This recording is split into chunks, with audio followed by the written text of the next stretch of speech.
They are among the most vulnerable people in Canada. Indigenous women make up just 4% of the female population, but 16% of all female homicide victims. Why that is, what to do about it, remain unanswered. In the last campaign, the Liberals promised to restore the relationship with Indigenous people, starting with a vow to do what the previous Conservative government refused to do. We will immediately launch a national public inquiry into missing and murdered Indigenous women and girls in Canada. Those touched by this national tragedy have waited long enough.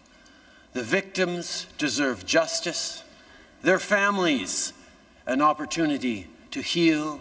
A tragedy, certainly. A 2014 report by the RCMP put the number of missing and murdered Indigenous women at nearly 1,200. But cabinet ministers who've met with families of the missing and killed as part of a pre-inquiry, who've spoken with Indigenous women who survived assaults, believe the number could be far greater. We have heard enough stories to hear that if you count these deaths that were called a suicide or other things, that we have anecdotal evidence that the problem is greater.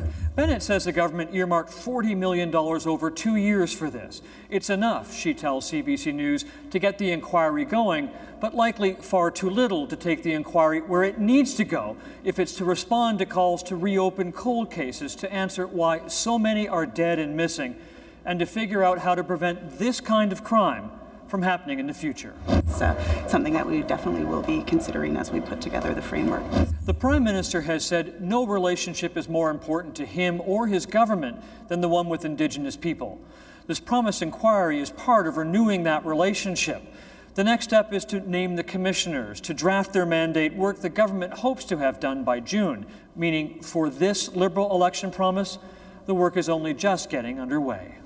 Chris Hall, CBC News, Ottawa.